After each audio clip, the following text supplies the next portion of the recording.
les 5 joueurs et les vestiaires, puisque les casseurs sont passés par là. Il y en a pour 100 millions de centimes. Et évidemment, on avait peur, à la suite de ces incidents, que ce match sente un peu la poudre et qu'il y ait de nouveaux incidents dans les tribunes ou sur la pelouse. Fort heureusement, de ce côté-là, rien n'a signalé, même si Joël Batz, pendant son échauffement, a peut-être reçu 1 ou 2 œufs sur la tête. Il s'en plaint ici à l'arbitre M. Benali, mais finalement, il n'a pas l'air vraiment décidé. Mais il retourne vers ses buts, Joël Batz. Et là, il sera tout de même aidé, protégé par un petit escadron de CRS. Et vous allez voir, dès la 2e minute, il n'a rien perdu de sa concentration avec beaucoup de sûreté.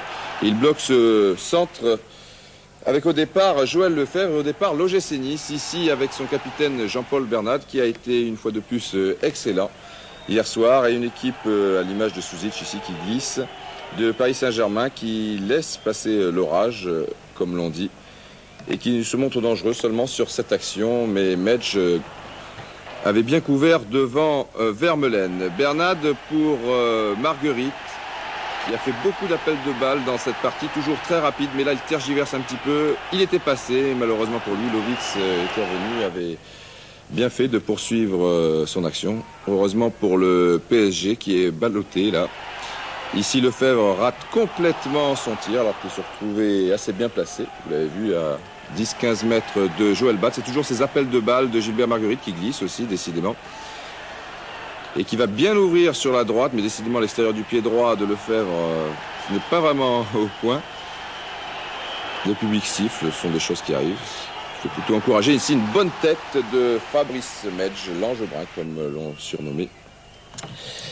on l'a surnommé au Stade du Ré. La Lune avait rendez-vous avec le Soleil, mais il n'arrive pas avant 7h30, tout le monde le sait, de plus en plus tard. Et ici, un but marqué par Vermeulen, vers le milieu de la première mi-temps. Le juge de touche avait levé son drapeau au départ de l'action. On se demande bien pourquoi. Eh bien, en fait, il a raison. Le ralenti le prouve au départ du centre de Poulain. Fernandez, un peu sur la gauche de votre écran, est hors jeu, c'est très net.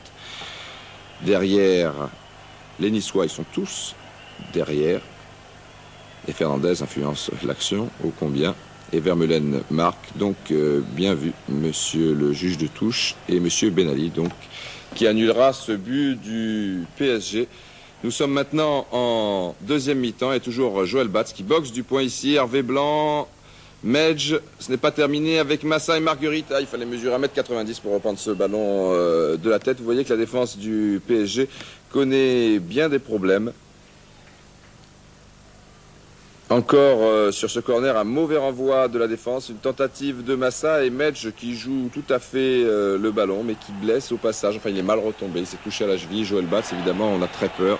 On connaît l'importance, le rôle important que tient le gardien de but parisien dans sa formation. Finalement, rien de bien grave. Amitrano toujours très à l'aise sur les rares attaques parisiennes. En fait, il y aura une occasion dangereuse à la suite d'un corner, une reprise en demi-volée de Fernandez, mais malheureusement changé de cassette à ce moment-là. Ici, un joli grand pont de Massa devant Janol et toujours Joël Batz, qui réalise vraiment un sans faute depuis le début de cette partie et aussi depuis le début de ce championnat. Et encore une bonne tentative de Marguerite. Le PSG dans l'ensemble s'en sort bien. Nice aurait mérité de l'emporter avec un petit but d'écart. Et puis je vous rappelle qu'il y avait tout de même 5 joueurs absents.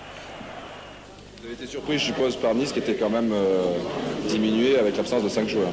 Bah, effectivement, ils en voulaient beaucoup sur le terrain. Bon, il y a eu quelques problèmes avant de venir à Nice. Ça nous a un peu perturbé personnellement. On était un peu affectés et on savait que ces Niçois allaient réagir face à ce phénomène. Bon, ils ont joué le va-tout, ils ont tout tenté, ils nous ont poussé, nous ont vraiment nous fait reculer. Et bon, c'est vrai qu'on était dominés, mais on a su tenir. Moi, je pense que maintenant, on est solide de ce côté-là. Le Paris Saint-Germain vous a déçu ou peut-être a-t-il mal joué tout simplement parce que Nice a fait le forcing et a réussi à le faire pendant 90 minutes? Oui, je crois que c'est l'éternel problème qui est posé lorsque deux équipes se rencontrent. Pour éviter à ce que cette équipe puisse s'exprimer, il fallait absolument qu'on fasse subir notre manière. Subir une manière dans le quadrillage, dans le harcèlement, dans le pressing, dans la prise d'initiative et dans l'occupation d'espace. Et je crois que ça a été fait de belle manière en ce qui concerne notre équipe.